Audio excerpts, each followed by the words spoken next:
So students, we are starting a new chapter, that is problem of deficient and excess demand. Again, ऐसा नहीं है कि ये chapter बिल्कुल आपको नए कंसेप्ट देगा। अभी मैं आपको ऐसी इस चैप्टर की स्टार्टिंग बताऊंगा तो आप कहोगे कि ये चीज़ें हमने कर रखी है, बस उसी को थोड़ा सा हम टेक्निकल एस्पेक्ट्स में पढ़ने जा रहे हैं। So you can see here we are having a AS80 schedule with us, और उसी AS80 शेड्यूल को हमने SI शेड्यूल में भी कन्वर्ट कर लिया है। थिंग्स वो की वही है YCI80S, and at last I have shown that where AS equals 80 and all that concept is coming out as.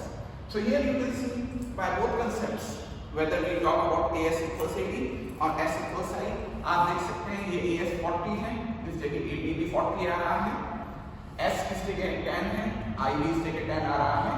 तो AS equals 80 और S equal I की अप्रोच से, दोनों ही अप्रोचेस से इक्विलिब्रियम आउटपुट इनकम या जीडीपी जो भी हम इसको बोले वो आ रहा है 40 के लेवल पे। अब इससे ऊपर अगर हम जाते हैं तो आप देखेंगे कि every time you can totally check out this in detail, AS और एडी में एडी बड़ा होगा या फिर एस और आई में आई बड़ा होगा। ये जो केस है ये है एक्सेस डिमांड का केस जो हमने शॉर्ट में डिस्कस किया था आपके पिछले चैप्टर में।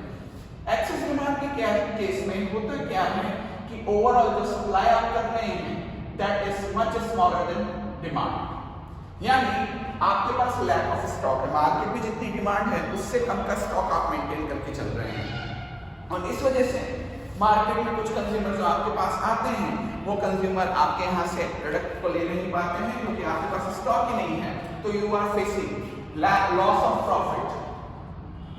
Profit due to unfulfilled demand. आप कस्टमर की डिमांड को पूरा ही नहीं कर पा रहे तो कस्टमर आपके यहाँ रुकेगा ही नहीं और कस्टमर कहीं और शिफ्ट कर जाएगा। ओके, तो लैक ऑफ स्टॉक है और अनफुलफिल्ड डिमांड हो रहा है, इस वजह से आपको लॉस ऑफ प्रॉफिट होगा। अब इससे कोप अप करने के लिए आप क्या करेंगे बेटा? आप कोप अप करने के लिए क्या करेंगे? Producers plan to increase in production. देखो, वो कंज्यूमर को मना तो नहीं कर सकते कि भाई कंज्यूमर डिमांड करना छोड़ दो, कंज्यूमर डिमांड करेगा तभी तो हम प्रोडक्शन करने जाएंगे, तो वो कंज्यूमर को डिमांड करने से रोक नहीं सकते। तो वो क्या करेंगे? वो अपने प्रोडक्शन को इंक्रीज करेंगे। कब तक इंक्रीज करेंगे? जब तक एएस बढ़ना शुरू हो जाए, और एएस बढ़ते बढ़ते एडी के बराबर हो जाए, क्योंकि सोचिएगा एएस एडी से स्मॉलर था तो वो एएस को बढ़ाएंगे, प्रोडक्शन को इंक्रीज करेंगे, उससे एएस को बढ़ाने की कोशिश करेंगे। एएस को बढ़ाते बढ़ाते वो उस लेवल तक लेके आएंगे ताकि एएस इक्वल्स एडी हो जाए और इक्विलिब्रियम आ जाए।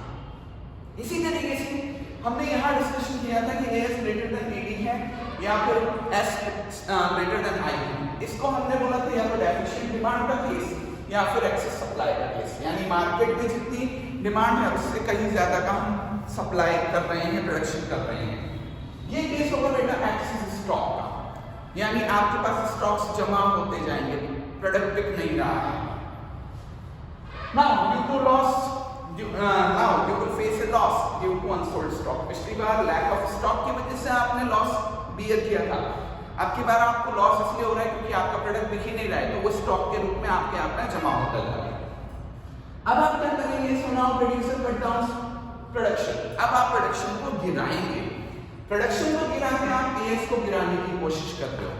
एएस को गिराते गिराते आप कहां तक लाओगे? ताकि वो एडी के बराबर हो जाए, यानी कुल मिला के जो अपन ने S greater than AD, S smaller than AD, S greater than I, S smaller than I है, उसके बाद ये सारा प्रोसीजर करना पड़ेगा। और ये मैं आपको वापस क्यों समझा रहा हूं? क्योंकि यही इस पूरे चैप्टर का बेस है। एक चीज और, आपने देखा कि हमने दोनों बार बोला कि हम ना तो कस्टमर को डिमांड करने के लिए मजबूर कर सकते हैं, ना डिमांड कम करने के लिए मजबूर कर सकते हैं, यानी कस्टमर फ्री है। हमें क्या करना है? प्रोड्यूसर को अपनी सप्लाई को एडी के अकॉर्डिंग चलाना है। तो यहाँ पर एक चीज बात ध्यान रखिएगा, जब हम एएस और एडी कंसेप्ट को पढ़ते हैं तो between AD and AS, AD is the prime factor and AS adjust itself to AD. जैसा एडी का बिहेवियर होगा उसके अकॉर्डिंग एएस बिहेव करने की कोशिश करेगा। इट मींस अगर एडी ग्रेटर देन एएस आ रहा है तो एएस को बढ़ाया जाएगा, एडी को घटाया नहीं जाएगा, एएस को बढ़ाया जाएगा। कब तक? जब तक कि एडी और एएस बराबर ना हो जाए। हाँ, एक बात और जरूरी है कि कि एएस को उसी लेवल तक बढ़ाया जा सकता है। एएस है एग्रीगेट सप्लाई।